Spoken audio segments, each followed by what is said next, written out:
How are you guys? Just stopped to stretch my legs. I'm really enjoying it. I think it's pretty good, especially for the money.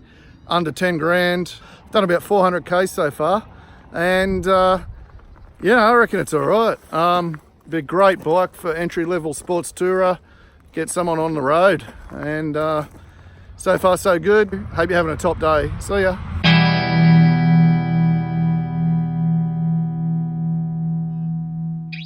So it's powered by the same parallel twin 650 that the other bikes are, with 41.5 kilowatts, which is LAMS approved. That's the version we've got here. It's got Bosch EFI, a Continental ABS system, Metzeler tyres, Cayaba suspension, JJ1 brakes out of Spain, the TFT dash display, USB charger, adjustable screen, and some pretty tasty bits and pieces like that. So for under 9 grand right away, it's reasonably well equipped. Walking around the bike first, I had a good look over it. I was quite happy with the finish. The finish is much better than the CF Motos were when the NK first came out. We had a 650 long-termer, a blue one. I don't know if you remember it. It was a good bike though. Finish on this one's good. The plastics are good. The fasteners are slightly better quality than they used to be. And overall, as a package, it's surprisingly neat. So I hopped on the bike. I did notice immediately the weight feels a little bit on the heavy side, and the super low seat height, which pretty much straight away I thought, oh, this is going to be an issue for me. I'm 185 centimetres tall, and I've got pretty long legs, so yeah, it felt a bit cramped for me. Good for the shorter riders though. It's got a tall tank and a nice comfortable reach to the bars, which are quite tall, and then there's the adjustable screen. So yeah, good look over the bike. Then I had a bit of a play with the dash. It doesn't have as many features as you would expect from a modern TFT display.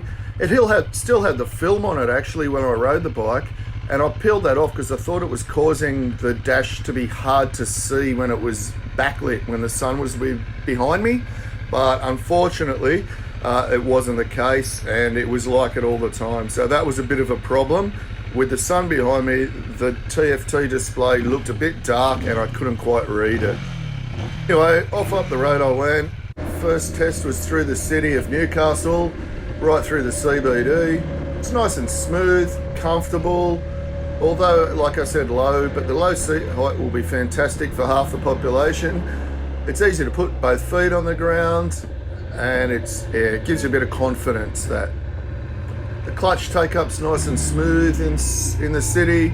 Punch off the lights is a little bit underwhelming for a big bike. So off the bottom it's a bit flat. Not a lot happens under 4,000 RPM. It is a 226 kilo bike after all, with a 19 litre fuel tank, then a rider on it. So if you had a pillion and luggage, it might be a bit sluggish around town.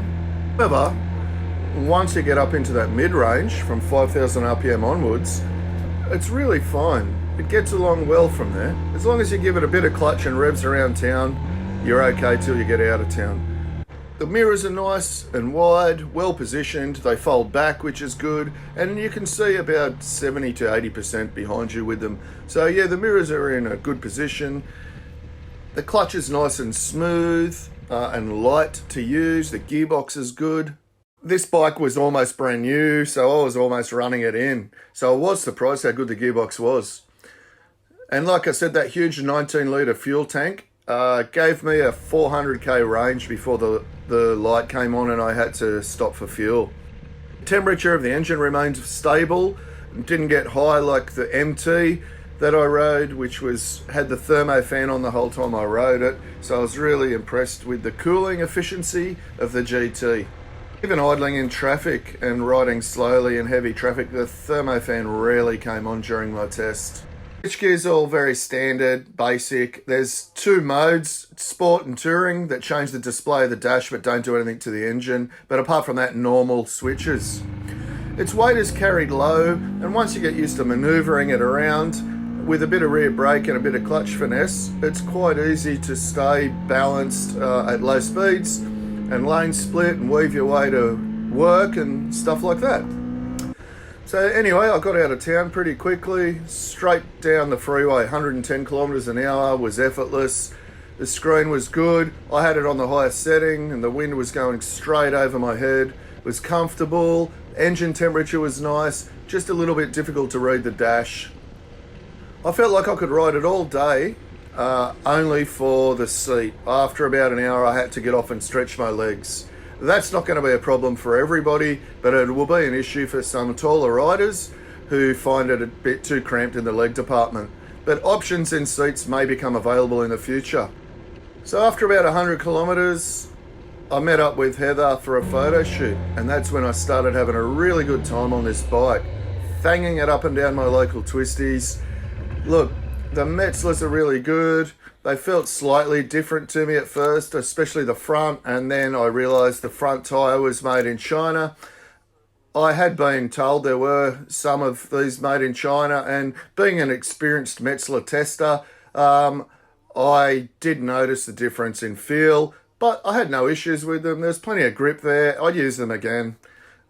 So anyway, fanging up and down the twisties, having an absolute ball. Before I knew it, I had the pegs down and yeah, just a big grin on my face. It revs reasonably hard, but is a bit flat up top.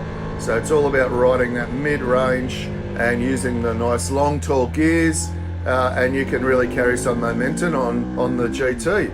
You can carry good, fast corner speed on it with some old-fashioned lines because the steering geometry is quite stable, but it's very, very fun and it loves the corners. Even over bumps with the basic K-Ubber suspension, it's quite well set up and feels good quality.